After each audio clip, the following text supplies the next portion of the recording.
Thank you. Some place where we can talk. This way. She never attempted suicide before? No, never. I see. What is her occupation? She's a well-known concert pianist. I've heard her play several times. She does not speak at all. If you question her... She doesn't answer. One would think that she didn't hear one if one didn't know that she does. She will talk to me. I should like to examine her again tomorrow under hypnosis. Rather, she's not cooperating under narcosis. And you really think that will help? It may do. At least it'll tell us the nature of the injury to her mind. I know you fellows get some remarkable results, but I can't say I altogether like it. It savors a little of prying, if you see what I mean. Dr. Kendall, the surgeon doesn't operate without first taking off the patient's clothes. Well, nor do we with the mind. You know what Staple says? The human mind is like Salome at the beginning of her dance, hidden from the outside world by 7 veils. Veils of reserve, shyness, fear. Now with friends, the average person will drop first one veil, then another, maybe 3 or 4 altogether. With a lover, she will take off 5, or even 6. But never the 7th. Never. You see, the human mind likes to cover its nakedness too and keep its private thoughts to itself. Salome dropped her 7th veil of her own free will, but you will never get the human mind to do that. And that is why I use narcosis. 5 minutes under narcosis and down comes the 7th veil. And we can see what is actually going on behind it. Then we can really help. Oh, well. I'll be back tomorrow at 3 o'clock. You'll have the patient ready, please. Goodbye, Dr. Kendall. Goodbye. Goodbye. Good afternoon, nurse. Good afternoon, Doctor. Well, how is the patient today? Just the same, Doctor. I would like you to prepare an injection. This is just to put her to sleep the first time. Later on, when she is cooperating, she'll be able to get along without it. I shall start as soon as you're ready. Good afternoon, Miss Cunningham. My name is Larson. I trust you slept well? Oh, you didn't? That is a pity, a great pity. When one doesn't sleep, one isn't very happy. Well, never mind, never mind. I shall get a little sleep now.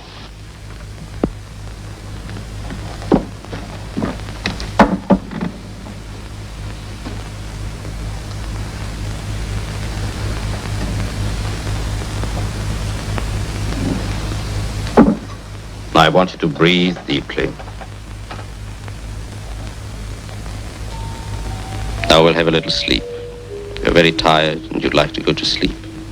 Relax now. That's right. Relax and close your eyes. Gently, very slowly. You're so tired, so terribly tired, so lazy, and you want to go to sleep. It's so nice to relax and so nice to go to sleep. That's right. Soon you will be asleep. Soon you will be asleep.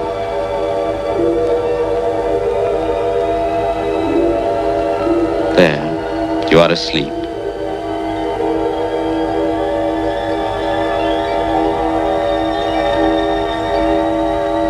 Nothing can hurt you now because you are asleep. You understand, don't you? Nod your head if you do. That's right. Now, you can do what you like, and you can go where you please. What would you like to do? Where would you like to go? Would you like to go back to school? You were happy when you were a little girl, weren't you? Would you like to go back and be happy again? Back to school? School. Yes? School. Yes, tell me about it. School. Listen. You are 14 years of age now. How old are you? I'm 14. That is right. You are 14 and you are at school. School. Look out. He's getting away, mind. Oh, look, he's escaping. Goody. Look out, you'll fall. Don't be sorry. Of course I won't.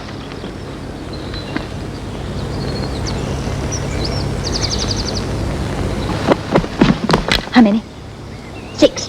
No, 7. Where are you going to keep them? Under the bed. Suppose Matron finds them. She won't. How do you know? She's frightened to look under beds. No. She is, I tell you. Why? In case there's a man there, of course, silly. Susan, you are dreadful. You carry that and I'll bring the nets. Wait a tick, I'm not ready yet. Oh, Susan, listen. What's the matter? The bell. It's time for chapel already. Oh, so what? We must hurry, Susan. Please hurry. We should be terribly late. Well, what's the good? It'll take us at least 10 minutes to get back, and then we've got to change. Oh, my knickers are all wet. I must be there. I mustn't be late. Why not, Miss Larson? I'll only give you a black mark. No, she won't. She'll send me to Miss Duncan. This is the 3rd time I've been late this week already. Oh, you can say you felt sick. Said that on Tuesday. Say you lost your way. It was always like that. Oh. Susan could persuade me to do anything. I'd do it because she asked me. And I was the one who got into trouble for it and was punished. Oh, I know I must be punished, of course, but not on my hands. Please, not on my hands. Today's a music scholarship, and if you came here, if my hands were... Oh, please.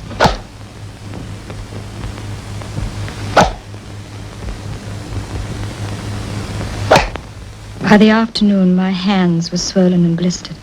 I played so badly, I knew I hadn't a chance. I'd set my heart on that scholarship. Music was the only thing I really cared for, even then.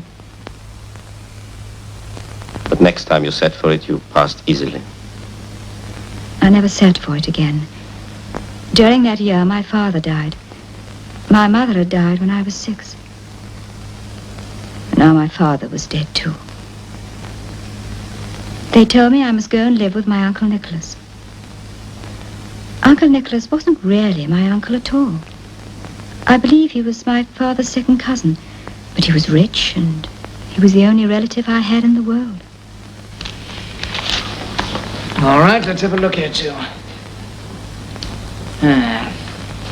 Francesca, isn't it? Yes, Uncle Nicholas. Don't call me uncle. I'm not your uncle. If you must call me anything, call me Nicholas. Yes, Nicholas. Turn round. Right round. Take your hat off. Yes, you're Florence's child, all right. Same straight back, same long legs, same nose. I suppose you've got the same sanctimonious disposition. Well, are you sanctimonious? I don't know what the word means. Let's hope you never will. Come here. Now listen to me. Listen carefully. This is a bachelor establishment. Do you know what that word means? Yes, it means that you're not married. It means that I don't like women about the place. When I came to live in this house, I promised myself that no woman should ever enter it. So far, none ever has. You're the first. I see. What do you see? But I'm to do my best not to intrude on your privacy more than I can possibly help. Ring the bell. Please. Yes, Uncle. Yes, Nicholas.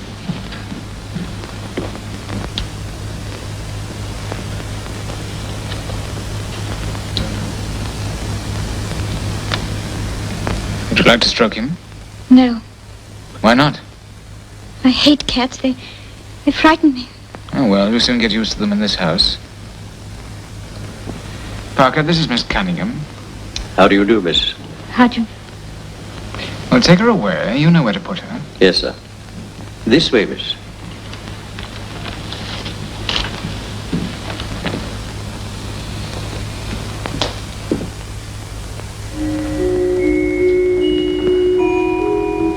Parker?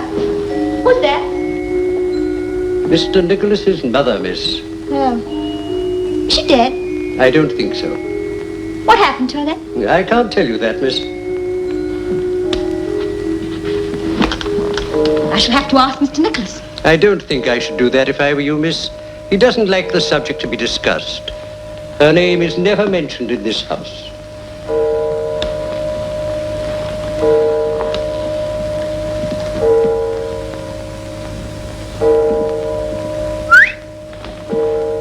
You really want to know what happened to her? No. Yes. She left her old man. Ran away with a singer. How'd you know? Oh, everybody knows. It was in all the papers. There was a divorce, and Mr. Nicholas had to give evidence. He was only 12 then. How beastly of her. Oh, I don't know. Might do the same yourself sometime. You got what it takes. How dare you? Sorry, miss? I've got a good mind to tell Parker what you said. Well, All right, I won't. You may go now. thank you, miss. James. Yes, miss. How long have you been here? 12 years, miss. Has it always been like this? Yes, miss. Just like this. Oh, dear. Yes, miss. Those first few weeks with Nicholas were the loneliest I ever spent. Sometimes I wouldn't speak to a soul for days on end, except to say good morning. Sometimes not even that. Good morning, Nicholas.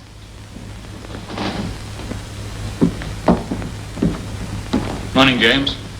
Good morning, sir. All of the servants were men. They were very polite, but I always felt they resented my being there. Nicholas made me feel like that too, but he had a different way of showing it. He would limp about the house, leaning on his cane, and look right through me as though I wasn't there. On the rare occasions when he did send for me, I was so nervous I could hardly speak.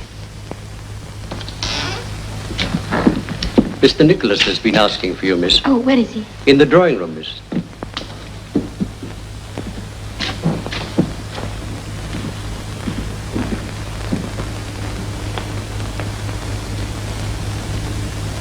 You wanted me, Nicholas? Do you recognize this? Yes. Did you notice that it was addressed to me? Yes. Then why didn't you give it to me? I forgot. Did you really forget? No. I see. Did you know what was in it? Yes. It was a letter from Miss Duncan. What about? About me. Do you know what she says? No. Then let me tell you.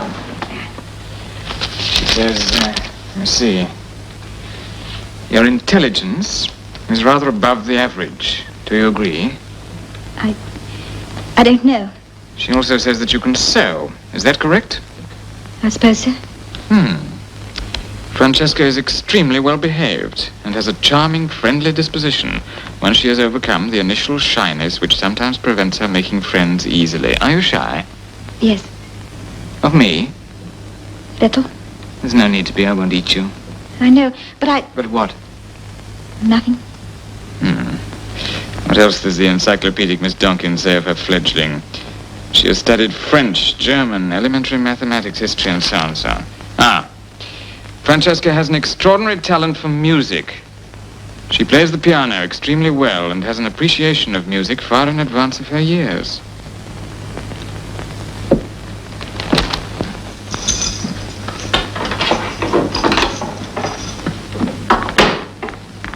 Play something for me. I can't.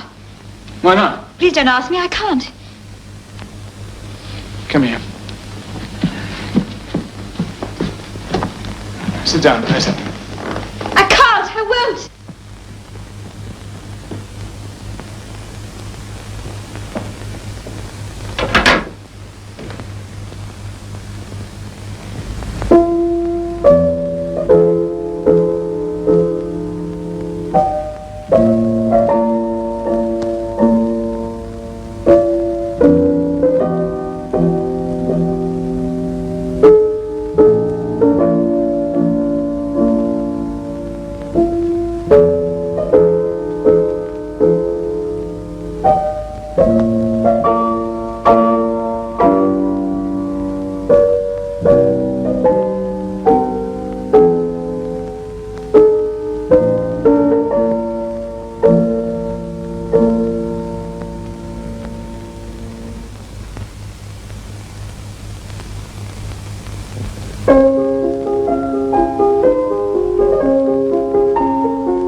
After that, Nicholas made me practice 4 or 5 hours a day. He was always beside me now, listening to everything I did. It was terribly hard work, but Nicholas saw to it that I didn't shirk 1 minute of it. He was a slave driver, but he was a wonderful teacher, too. He knew instinctively how to get the best out of me, and he knew more about the spirit of music than any man I ever met. Yet he didn't play very well himself. He used to say rather bitterly, "Those who can do, those who can't teach." All right. I've taught you all I know. It's time you had some proper training. I've arranged for you to start at the college tomorrow. You'll find all the details here. Report to the secretary at 10 o'clock. Oh, Nicholas, thank you. Don't do that. Don't do that ever again.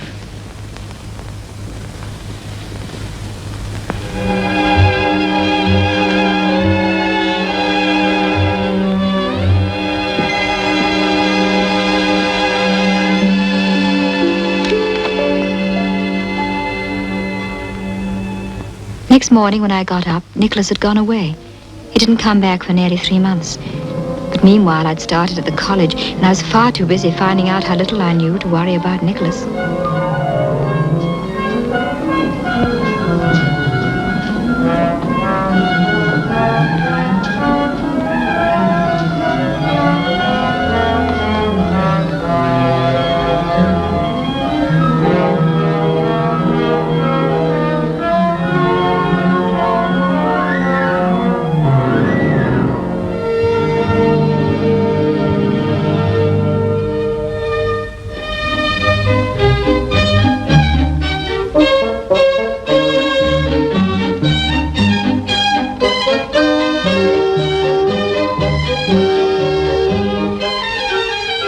Those first months at the college were the happiest in my life. Though I don't suppose I spoke to a soul the whole time, except to say good morning or ask one of the teachers a question. But I didn't care whether I had any friends or not. I didn't care. But you didn't care because you were happy. No, he took away my happiness. Who did? Nicholas. He hated me to be happy. Had you no one else, no friends? Only Peter. Peter? Tell me about Peter. Where did you meet him? At the little cafe where most of us used to go for lunch. It was kept by an old Italian who used to play the fiddle at La Scala. I remember the date, June the 14th, and the dress I was wearing and my old beret. I just finished eating when I felt someone was staring at me. I looked up and there was Peter. You know you're working too hard. I like work. Good. I like ravioli, but I don't eat it all the time. Oh, I don't work all the time.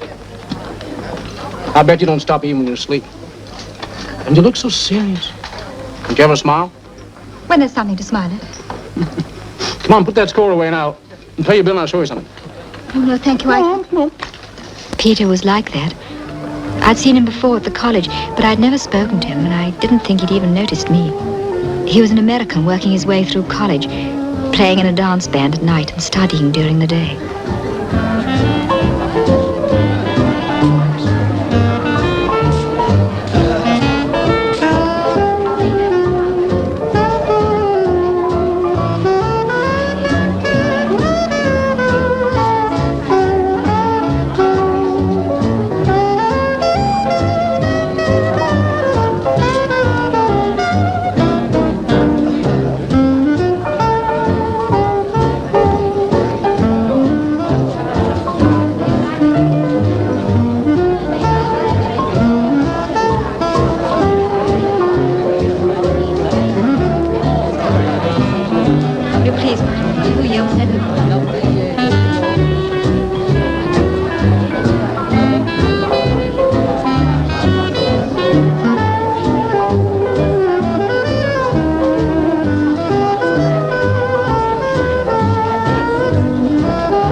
There's practically nothing wrong with you. Thank you. You're a bit of a prig, but that's the way you've been brought up. You're extremely rude. I suppose that's the way you've been brought up. Check. I was dragged up. I know it.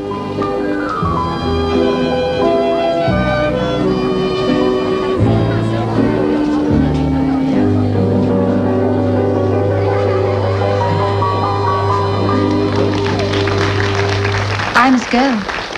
Why do you always run away when you're having fun? I don't. It's that I have more important things to do.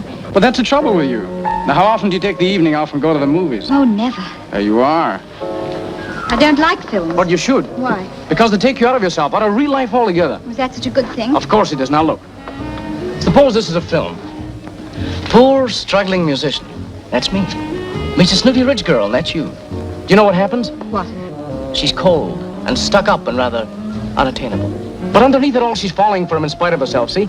No. Oh, that's because you don't go to films. Do you know what happens next? No. He just leans forward and kisses her. Oh. You know what she does? No. She pushes him away and walks right out of the place, leaving him standing there looking like a dummy. Oh. Yeah, but that's only in films. In real life, it's quite different. Yes? Oh, yes, quite different. Now, in real life, I just lean forward and kiss you like this. Do you know what you do? Yes.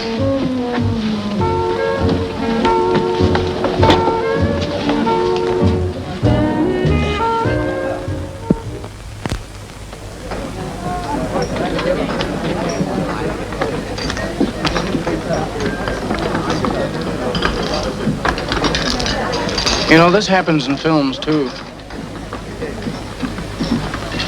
Will you please go away? After the snooty rich girl walks out on the poor, struggling musician, you know, when he kisses her, they're both awfully unhappy. And after a day or two, they both take to haunting the spot where they first met. Why? Because they're both getting pretty hungry, I guess. Mariani, 2 raviolis. I don't want anything to eat. I've had my lunch. Don't worry, you're not getting any. They're both for me.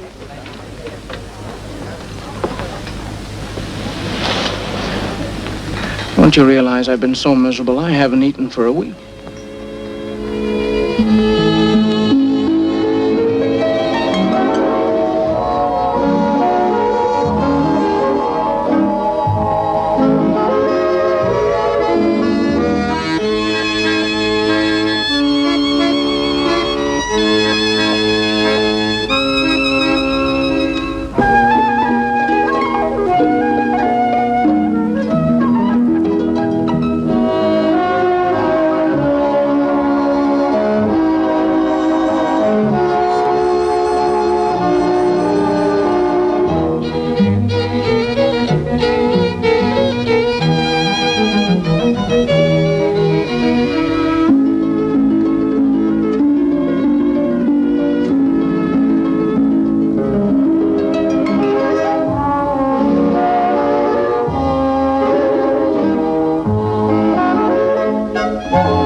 Good evening. Oh, good evening, Nicholas. I didn't know you were back. Yes, I'm back. You're looking rather pale. Have you been working too hard? I don't think so. You're not ill? No, I'm quite well, thank you. Aren't you going to play for me? Yes, of course.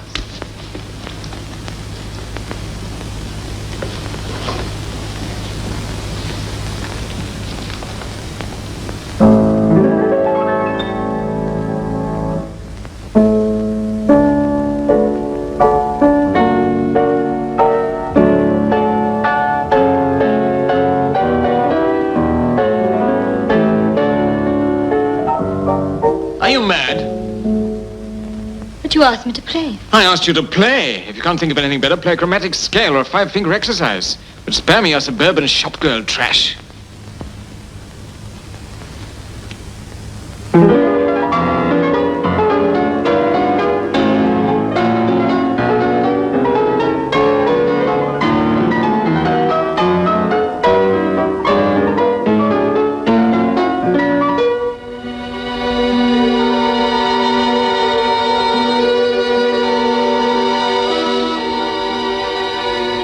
Peter. Do you know why I didn't come out with you yesterday? Uncle Nicholas. No. I went to the pictures. You're dead. Mm-hmm. For what? By myself. Oh.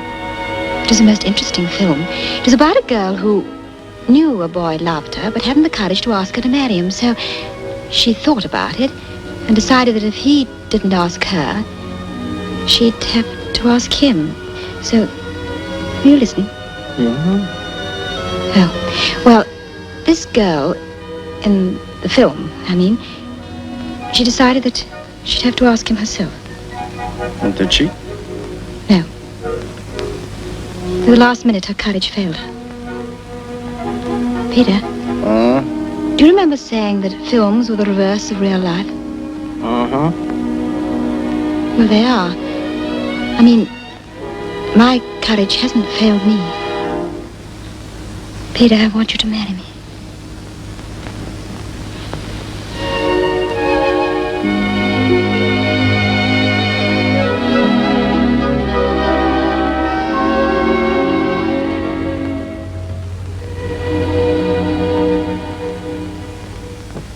That night, as I sat up and waited for Nicholas to come home, I thought, there's nothing to be frightened of. He can't do anything.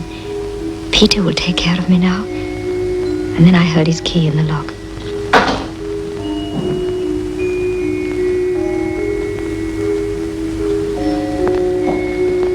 Nicholas! Good evening, Francesca. Nicholas, It's rather late for you to be up. Yes, I suppose it is. But Nicholas, I must talk to you. Won't you wait till the morning? No, it's important. Very well.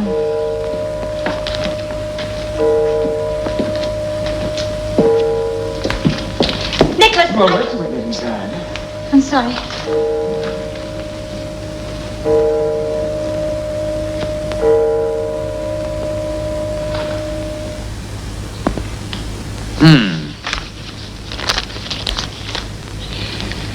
Well, now, what was it you wanted to say to me?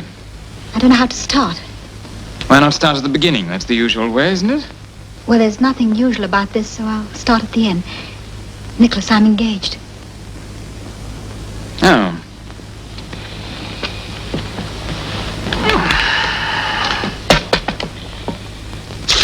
Well, good night. Nicholas, did you hear what I said? Perfectly. But don't you understand? I've found a man I love and I want to marry him, and he's asked me and I've said yes, and Go to bed.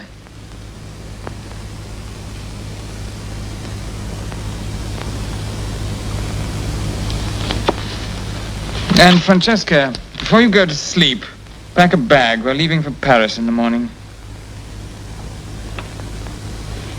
Paris? You mean you're taking me to Paris? Yes? But I can't go. I won't go. I want to stay here with Peter. What could I do in Paris? You'll carry on with your studies. I won't. I won't go, I tell you. You can't make me. I don't care whether I ever play again. If you take me away from Peter, I won't play. Do you hear? I won't ever play again. I mean it. Why can't you be kind to me? Why do you always treat me as though I were a child? Because you are. I'm not. I'm grown up. I'm a woman and I've a right to live my own life. I know what I want, and you're just trying to take it away from me. The only thing I've ever really cared for. How old are I won't you? go, I tell you. I won't. I won't. I won't. I said, how old are you? 17. Exactly. Until you're 21, you're in my care. I'm your guardian, your legal guardian. Do you understand what that means? No. It means that you can't marry without my consent. You can't even leave this house without my permission. If you do, I can have you brought back by the police if necessary. It's my duty to see that you behave properly and don't make a fool of yourself.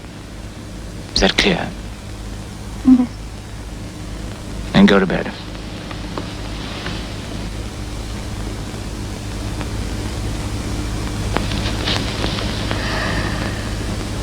Go to bed.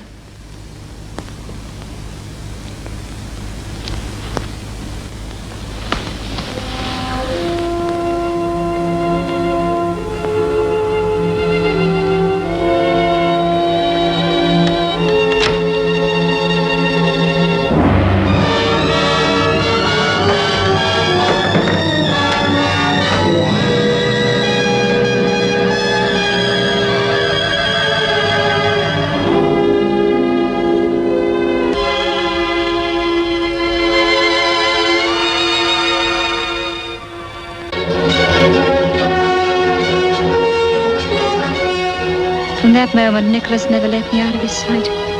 It was 7 years before I saw Peter again. 7 years of music. Paris, Vienna, Rome.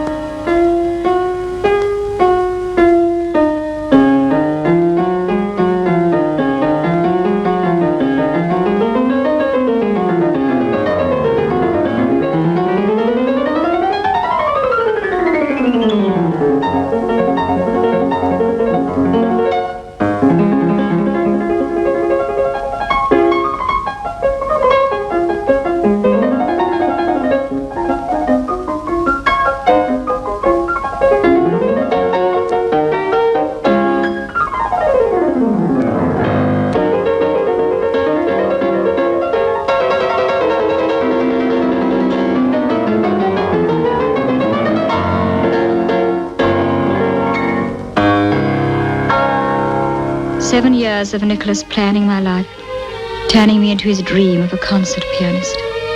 We lunched and dined in crowded restaurants. We were always alone. Of course you can't play tennis, it'd ruin your hands. Nicholas was always reminding me to take care of my hands. Take care of your hands. They're your only real asset. Nicholas was always at my elbow. He never left me alone for a day. I don't suppose anyone ever led such a sheltered life as I did with Nicholas. Always think of your hands. They're your most precious possession. Nicholas never let me forget that I was to be a pianist. Never risk harming your hands. He always talked of music and my hands. Always look after your hands. Remember, you must take care of your hands. My precious hands. Your hands. Your hands. Your hands. Take care of your hands. No, no, no. Spread your skirt. Let the knee drop right down. Now try it again. Smile, for heaven's sake, smile. And remember, bow to the conductor first, then to the audience, all of us. At last, Nicholas decided that I was ready for my first concert appearance. It was in Venice. Everyone was very kind. And Signor Leone came all the way from Rome to hear my debut. Oh, they're lovely, thank you. You ready? Yes, Nicholas. And don't forget, wait for Barilla to lead you onto the platform. Yes. And take your time. Don't give them the signal to start till you're quite ready. No. You've got a handkerchief. Yes. Turn round. And round. You see the front again. Anna. That hem's hanging badly. See to it. Don't let it happen again. Yes.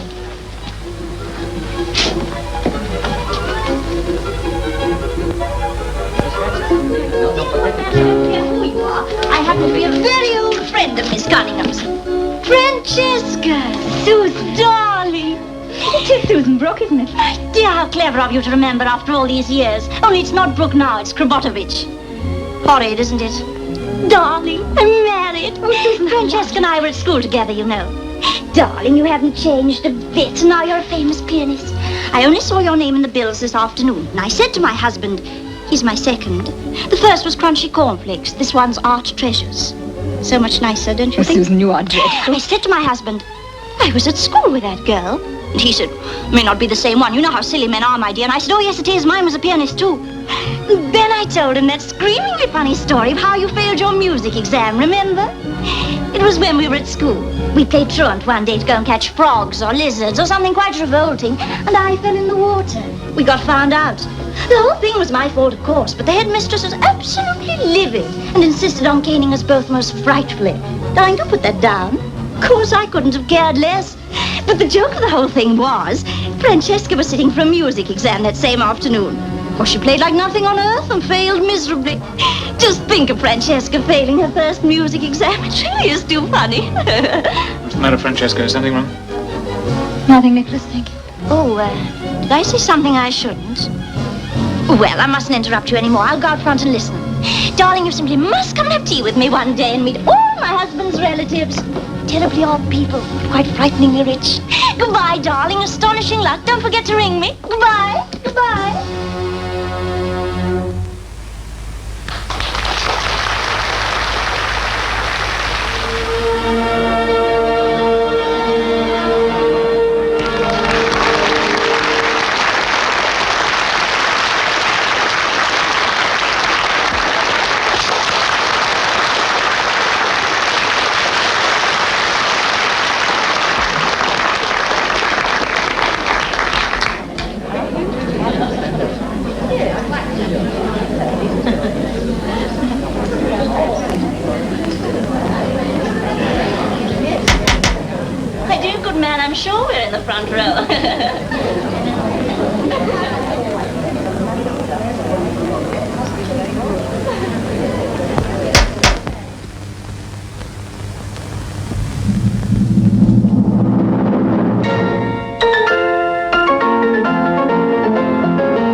I shall never forget it.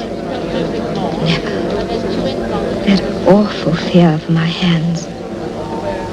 I could almost feel my fingers swelling as I played. I know it's nonsense, but I really did feel it. Yes.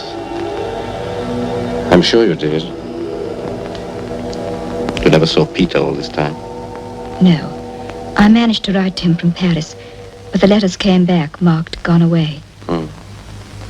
Somehow I didn't mind. I know it sounds foolish, but in some strange way, I knew that one day we must get back to London again, and that when we did, I'd find Peter waiting. I knew exactly how it would happen, and sure enough it did. I was in my dressing room. It was in the Opera House, Copenhagen, and I was going to play the Schumann. When the door opened and Nicholas came in. He always came in without knocking. That's how sure of me he was. Cable from London.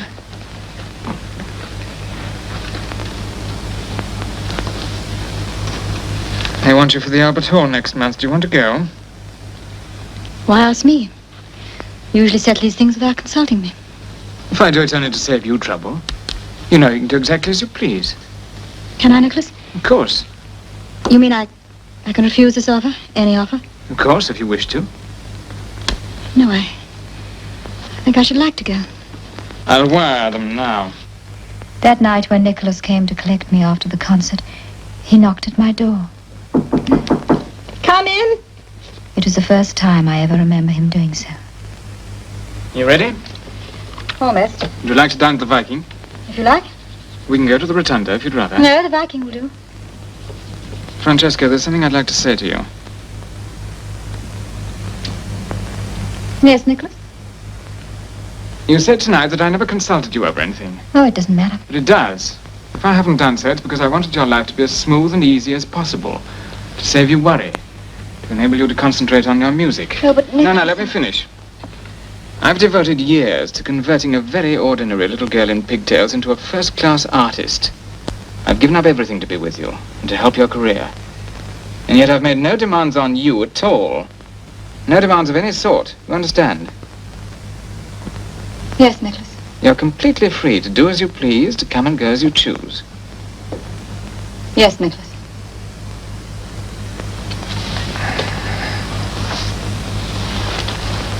Good, then it's understood. Now, I've invited the Baron von Ullmann and the Princess to dine. They're waiting for us at the Viking. And tomorrow, after luncheon, there'll be a little reception at the Burgomaster's. I've told them that you'll be tired. We'll only play once, no encores. And then on Thursday... We're late. Are you ready? Oh, just a minute. On Thursday, I've arranged for you to play for the patients of the National Hospital. Ready? Yes, Nicholas. Now, smile. There are 100 people at the stage door. No autographs tonight, but you might throw these from the car. Where's that smile?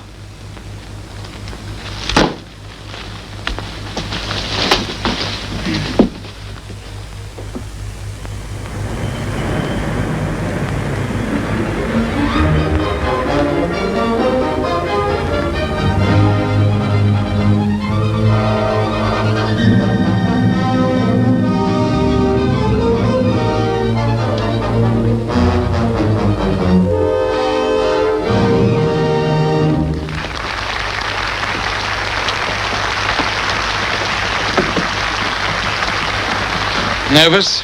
No, I'll be all right. Of course you'll be all right. They're in for a surprise. They haven't heard anything like you for 20 years. Ready, Miss Cunningham? Thank you. Good luck, my dear. Thank you, Necklace. I'll stay back here and wait for you.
I had made up my mind that directly the concerto was over, I would go and look for Peter. I suppose I must have realized that he probably wouldn't be at the club anymore. But what I hadn't bargained for was that the name of the club should have changed, and the hat check go, and the band.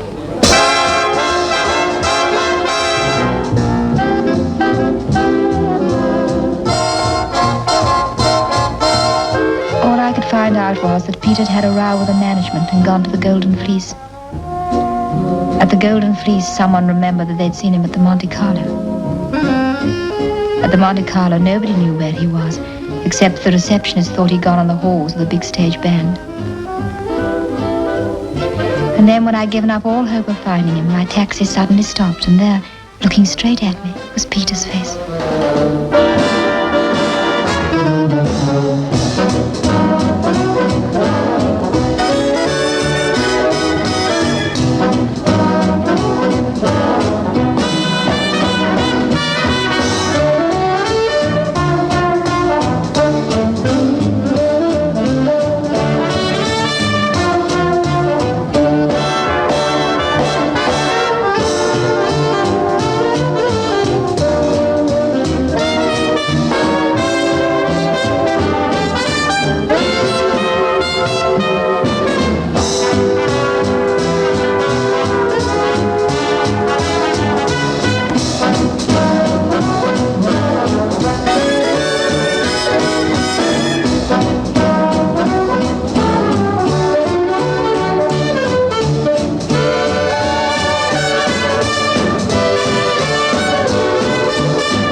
Tell me. I don't want to talk about it. All right. Tell me about Max. Max? Yes. You remember Max? Maxwell Leighton. Yes. Tell me about him. I was outside the door listening. You didn't know I listened to keyholes, did you? That's what Nicholas did for me. The door was half open anyway, and I could hear everything they were saying inside. Excellent cigar. King lives in Bond Street and bought them for me especially. I keep them for my closest friends. And those of whom I have a favor to ask. And I come in the second category. Yes. Well, I hope it's in my power to grant it. I'll come straight to the point. For several years I've been a great admirer of your work, especially your portraits. I'll never forget that lovely thing you did of the American ambassador's wife. Thank you. Now I'd like you to paint my ward. Oh. Will you do it? I'm afraid that will be impossible. May one ask why? I don't paint portraits anymore. Besides, I've never met your ward. That can be remedied. She's not unattractive. I'm convinced she's lovely. But that doesn't interest me. Maybe I've known too many beautiful women. I've set my heart on it. Mr. Cunningham, I just don't paint portraits anymore. It interferes with my serious work. Very well. That's the end of that. Good evening. Ah, Francesca. This is Maxwell Leighton, my ward, Miss Cunningham. How'd you do? How do you do? I've often heard you play. Oh, where? In my studio. I've all your records. That's very kind of you. And are you doing a portrait of anyone exciting at the moment? No. Nothing exciting at the moment. I was just suggesting that Mr. Leighton should paint your portrait.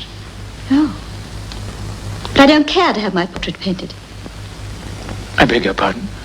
May one ask why? Certainly. It interferes with my serious work. Good night, Mr. Leighton. Good night, Nicholas.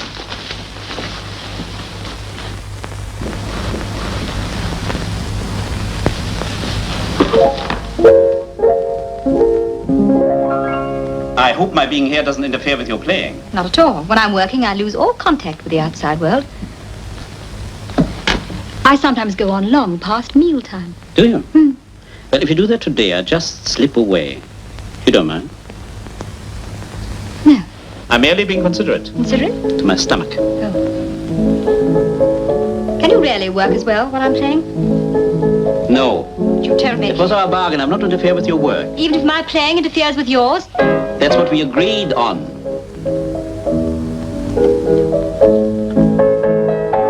You'd like me to sit for you properly, up on a dais, wouldn't you? Naturally. With my hands and arms and head all arranged in a striking pose. Yes. And with strict instructions not to move until you say so. Yes.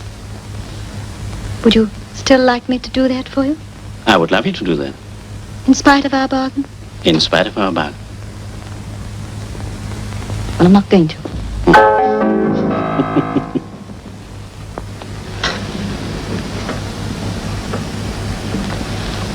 Can I move? In just 1 second. My neck's getting stiff. But I'm getting cramped in the most peculiar place. All right. Move. May I look? Not yet. You go and rest. I think you're being most secretive. And you're being most curious. Oh, thank you. Would you like some tea? No, thank you. I'm sure you would like to get back to that piano. Oh, no. I doubt whether I should ever be able to play again. No? My neck's so stiff I shan't be able to see the keyboard. I am sorry. But I think I can cure that. Turn around. Is that it? Mm-hmm. Better? Lovely. Everything about you is lovely. Oh, I thought I was the ugly duckling in your gallery of beauties. No, you're not. You are. What? Must you really know? You are the most beautiful woman I've ever painted. Not because you're beautiful, but because I'm in love with you. Hopelessly in love with you. Good night.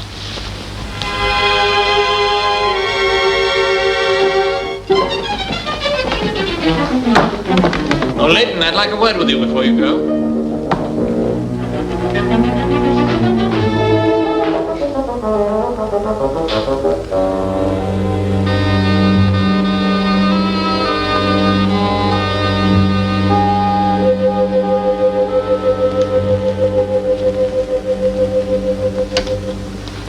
Do you mind if I ask you a question?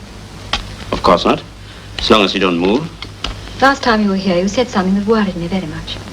Did I? But you must know that you did. Oh. You mean when I told you I was in love with you? Yes. But why should that worry you so much? Surely it's the most natural thing in the world. Not for me. I hate love. I hate being in love. I never want it to happen to me again. If you deny yourself love, you might as well be dead. But I'd rather be dead than go through what I've been through all over again. I was happy in the life I built up for myself. I put a fine high wall of music around me and nothing could touch me. I was safe and secure. And then you had to come along and knock it all down, and I hate you for that.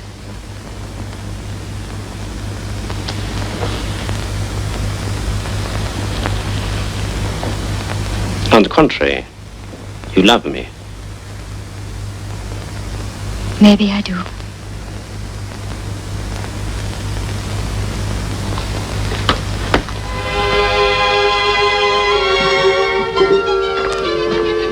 Francesca!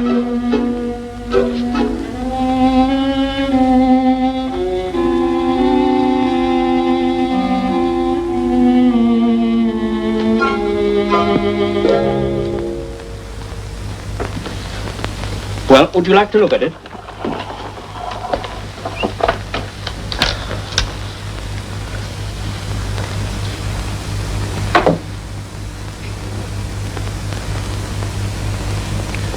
It's very,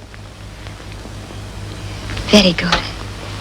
I hate to think of Nicholas having it. Why?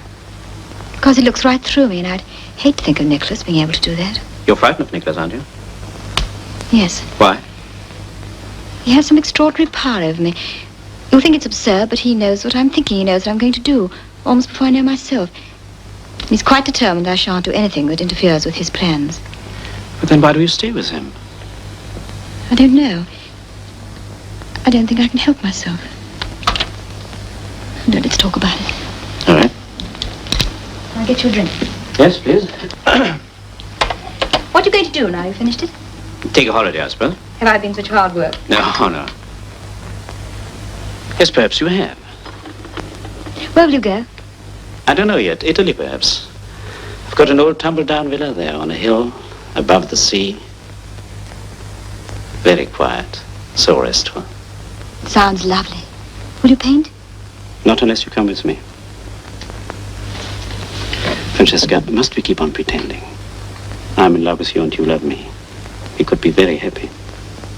We're both tired and miserable. And we're both losing something we really want only because you are frightened. Can't you forget it? To come away with me? To Italy? Hmm? I'd be a very poor companion. I don't believe it, but I'll risk it. I'd like to, Max. Very much.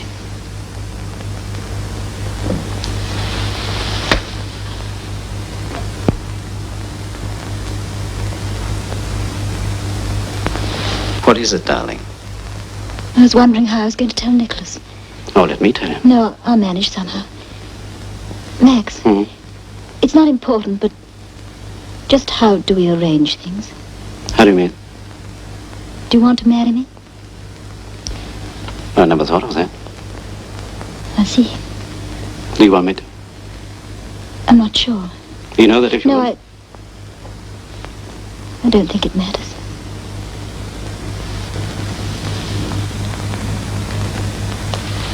I see. And when are you thinking of getting married? I don't know.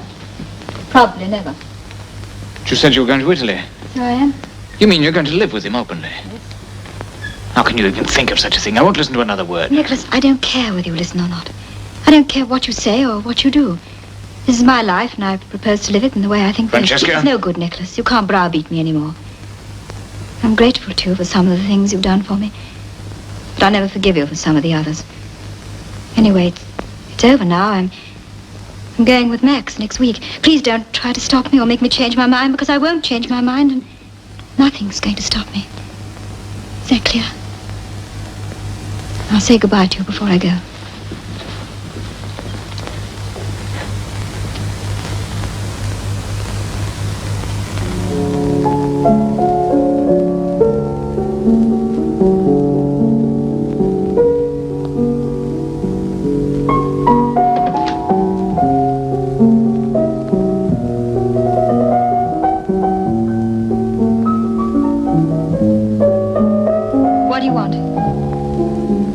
Francesca, I haven't deserved this of you. I've always treated you as though you were my own daughter. All the love and sympathy I've had, I've given to you. My life hasn't been a happy one. I've never told you about it, and I'm not going to tell you now. But you are the one beautiful thing that's been in my life. I can't live without you. You must know that. I can't give you up. I won't give you up. You're a great artist. Great artists don't just happen, they have to be made, and I've made you. I've spent 10 years training you, molding you. You've been my life's work. Now you want to throw it all away on a man who doesn't even want to marry you. Francesca, listen to me. You can't stand up against me. You've got the strength. You'll do as I say. I demand that you give up this man. I demand that you send him away. Listen, we'll go to America. They've been asking for you in New York for months. And now we can go. We'll go. You and I together, just as we've always done. Francesca. This happened before once, you remember? Came away with me then. But you weren't sorry, were you? Didn't really love that boy, and you don't love Leighton. I'll tell you why. You belong to me. We must always be together. You know that, don't you? Promise you'll stay with me always. Promise.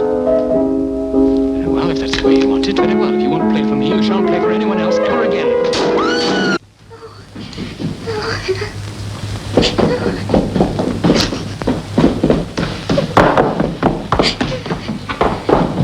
Max! Max! What happened? Get in the car. Max wouldn't let me go back into the house, even to pack a bag. He gave me his raincoat to keep me warm, and then we drove for what seemed to be hours through the cold, starless night. I felt completely numb. All I could realize was that I was free. Free at last from Nicholas and everything he stood for. Nothing could touch me again. Nothing. Then...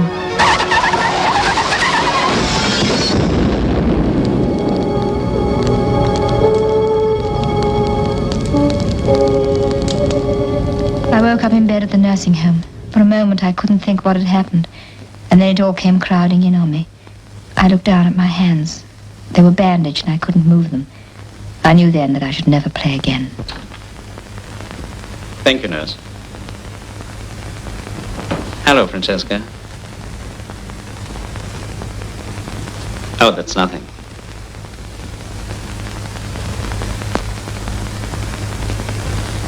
Hello, darling. Why didn't you kill me properly? It was an accident, darling. I couldn't help it. No, I know you couldn't help it. But I'd rather be dead. But you're scarcely hurt. The doctors say you will be up in a day or two. I don't want to get up. I want to die. Oh, why? Look at my hands.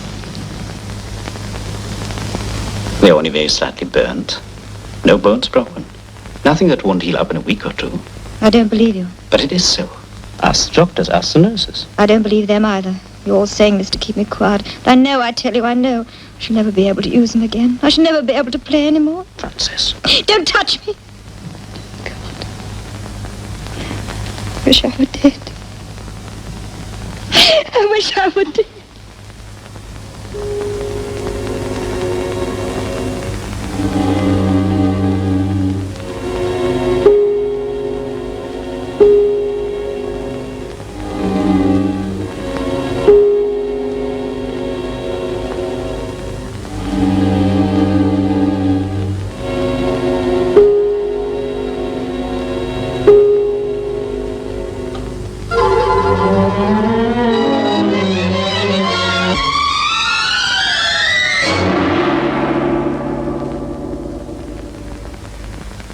Thank you, nurse.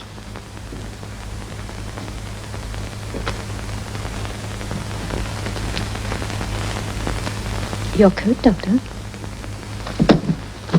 I'll be back tomorrow at 5 o'clock. Yes, Doctor. Shall I have another injection ready? No, that won't be necessary. Miss Cunningham and I are friends now.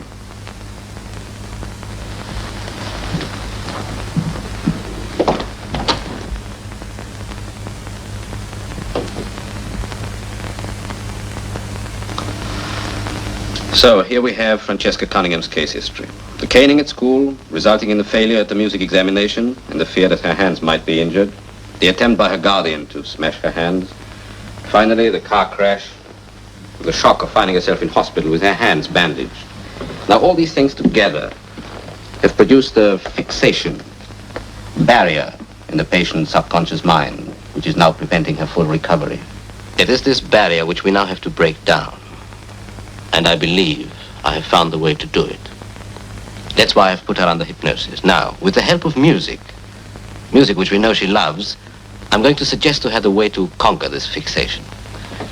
If I can make her play the piano, I shall wake her up while she's actually playing. And then she will know that there is nothing really wrong with her hands. I've got some records here, made by Miss Cunningham a few years ago. I propose to play one of them in a moment. You put this on, will you?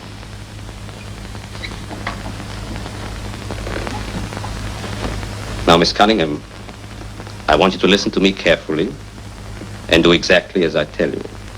You understand, don't you? Right. Now, give me your hand and get up. Right. I want you to come with me.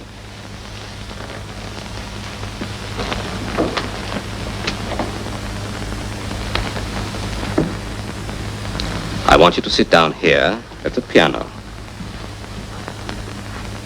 That's right. Now, would you like to hear some music today? Nod to me if you want me to play you some music. Good.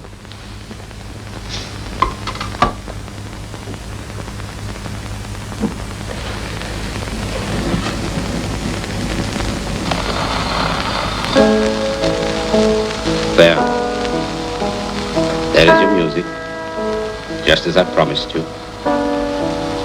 Isn't it beautiful?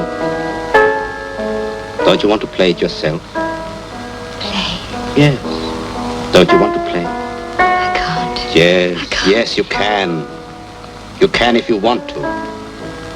And you do want to, don't you? Not to me if you want to. Then play. Your hands are on the keys now. Your hands want to play. You want to play, don't you? Try. Try.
Take me away.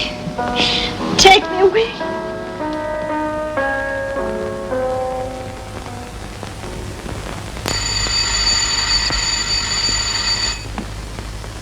Oh, yes, sir. Will you take a seat, please?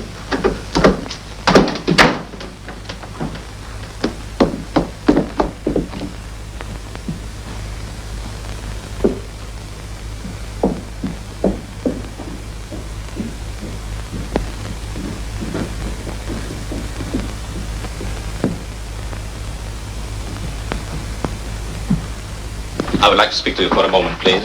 Certainly. I have just come from the nursing home. They told me that you have removed Miss Cunningham from their care. Is that so? Yes? Mr. Layton, I feel it my duty to go on treating her. I'm sorry, Doctor. After what has happened, surely even you will agree that she has suffered enough. She will go on suffering until she is cured. All she needs is rest. Yes, that's for her body, not her mind. Her mind will restore itself if she's left alone. No, her mind needs treatment. Treatment? Your treatment is likely to unhinge her mind altogether. Mr. Layton, are you aware of the responsibility if you prevent me from finishing my treatment? It is Miss Cunningham who will have to pay for it, with more suffering. And one day you will have to come back to me. Only then it might be too late. I'm sure I can get results if we carry on right away. I'm sorry, Doctor. Very well. How is she today? Fine, thank you. I see.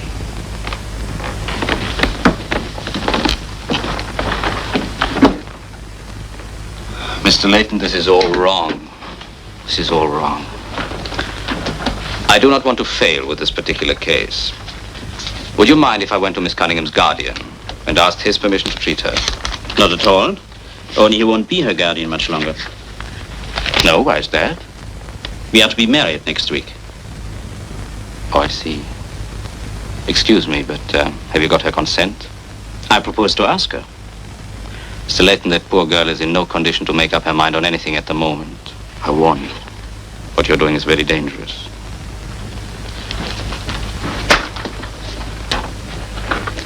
I'm prepared to take the risk, Doctor. Very well. Good day. Good day.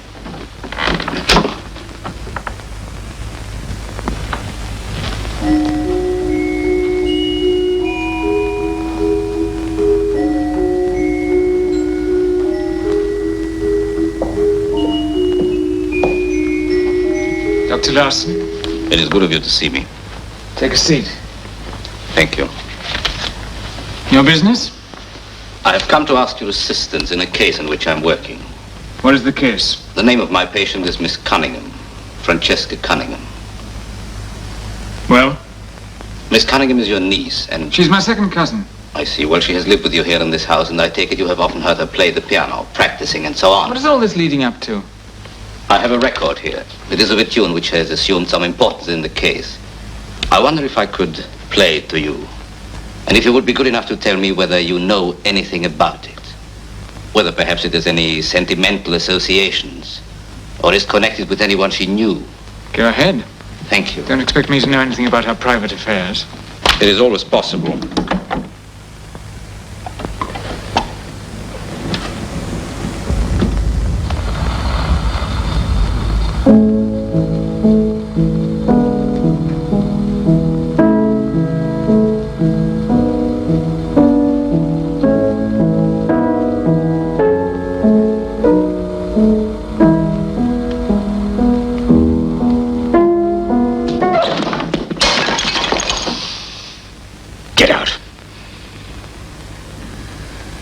You dropped your cane, Mr. Cunningham.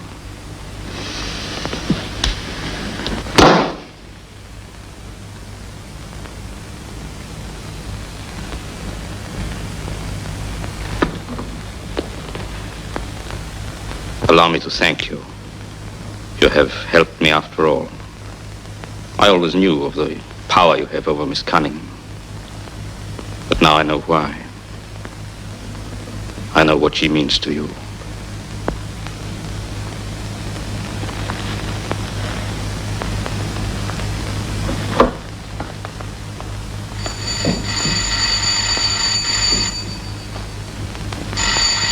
Right.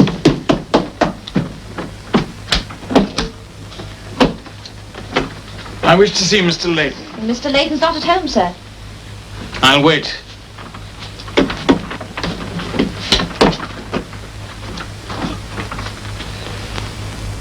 It's quite safe. I shan't steal the pictures.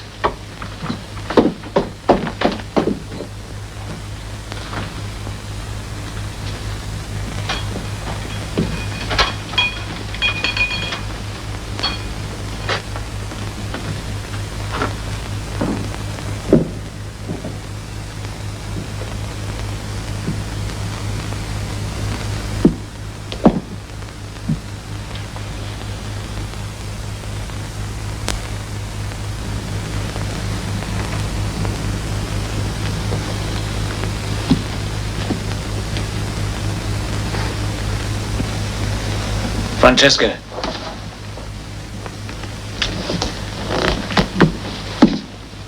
So you're still angry with me? I'm not to be forgiven, eh? It's of no consequence. I'm not stupid enough to expect forgiveness of anyone except myself. And I'd never forgive myself if I allowed you to go on like this.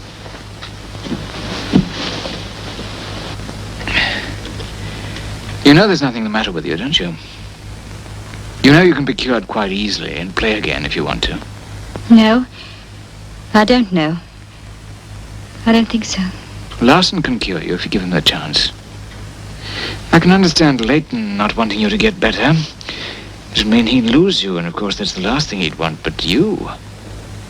can't understand you. Don't you want to be the real Francesca Cunningham? I shall never play again, never. If you don't, it's your own fault. My fault? It's no use brooding over the past. It's your future you should be thinking about. I have no future. Larson can give it back to you. He couldn't last time. I see. Larson failed to work a miracle, so he's not to be allowed another chance. Is that it? Yes. Won't you let him try again? No. Not for me? No. You're the most obstinate woman I've ever known. Do you remember the first time I asked you to play for me? You were as stubborn as a mule.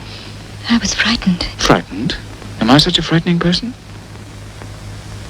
Yes. You're not frightened now. You're smiling. It's funny. What's funny?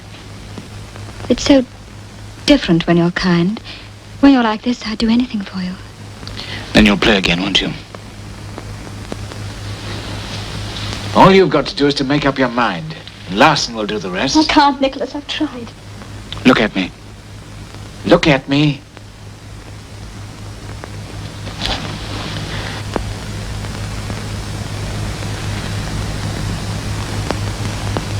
tell you there's nothing to be frightened of ever again.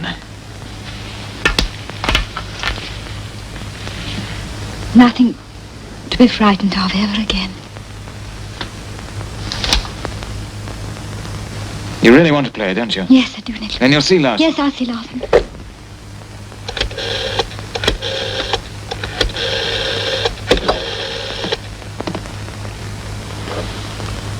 The clinic?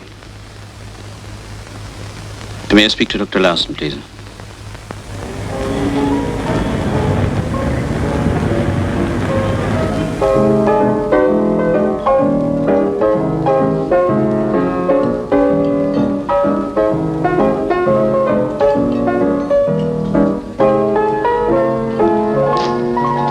want me? Mr. Gay? That's right. My name is Larson. How do you do? I'm a doctor. Now, look, I don't need a doctor. I'm pretty fit as I am. I'm very glad to hear that. But I've really come here because I believe you know a patient of mine, Miss Cunningham. Francesca Cunningham. Sure I do, but why? Is she in any trouble? In very great trouble, Mr. Gay. And I believe you can help me to put it right. You knew Miss Cunningham very well at one time, did you not? Yeah, I did, but... Then she went away to the continent. And when she came back, the first thing she did was to come and see you here. Yeah? Mr. Gay, I want you to tell me what happened that night. Nothing at all. Something must have happened. Oh, I told her I was married, if that's what you mean. How did she take it? She just walked out on me. She's like that, you know. Has Miss Cunningham ever met your wife? Not that I know of. We were divorced 2 years ago. I'm sorry. That's all right. There is one more thing. There was a tune you used to dance to. A waltz. Yes, I had. You haven't got a gramophone record of it by any chance? No, I'm afraid I haven't. Could you get one? Yeah, I'm sure I could. Good. It's old, of course, and pretty corny, but it's still sweet if you like them that way. Yes, Mr. Gay, I want you to get that record for me, or rather for Miss Cunningham, and bring it to this address. Do you mind? No, not at all. Tomorrow at 7. Okay. Thank you, Mr. Gay. Goodbye, Doctor. Anything I can do? Bring my boys along, or... Your boys, No, that won't be necessary. It was not your boys she was in love with.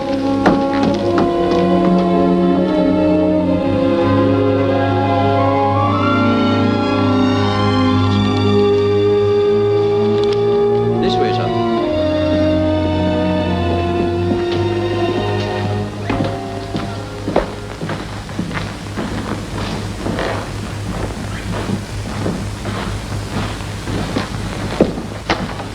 Who's that? His name is Peter Gay. He's the apostle of a new religion called swing. What has he got to do with Miss Cunningham? He's the man she wanted to marry. I shouldn't do that. It won't help.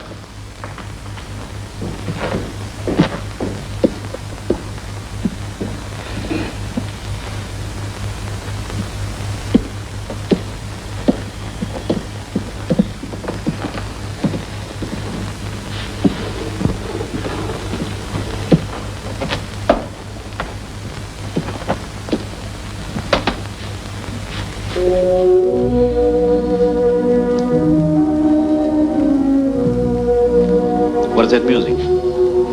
Call it that if you like. It's a tune they used to dance to. And why should he be playing it now? Weren't you at the last little experiment he made?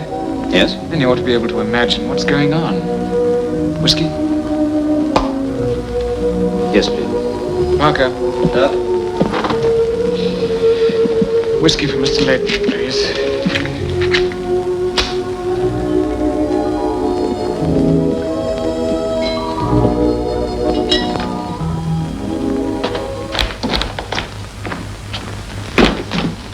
Well?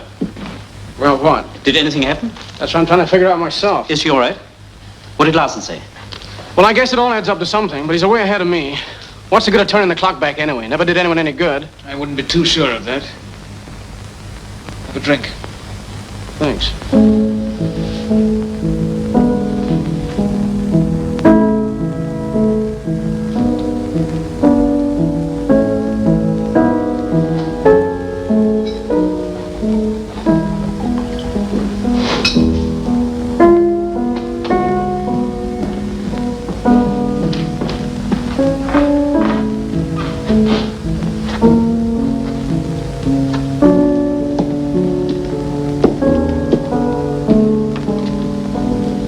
Don't you play beautifully?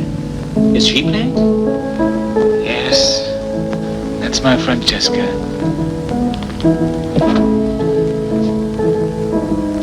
Can I go up now? Would be a pity to interrupt her. Doesn't she want me with her? Perhaps. What do you mean, perhaps? Forgive me, gentlemen. I'm afraid I should have explained to you at once, but the music has put it out of my head. Yes, now I think I can promise you a complete cure. But you have to prepare yourself for a new Francesca. A new and very different person. In what way? You see, the past is over for her now, quite over. Her mind is clear and the clouds have been swept away. She's no longer afraid. Whether you will be entirely satisfied with the change in her, I don't know. But it might be wise not to expect too much. Are you trying to tell me she... I'm trying to tell you she will want to be with the one she loves, or the one she's been happiest with, or the one she cannot do without, or the one she trusts. And who's that? It would hardly be fair of me to say.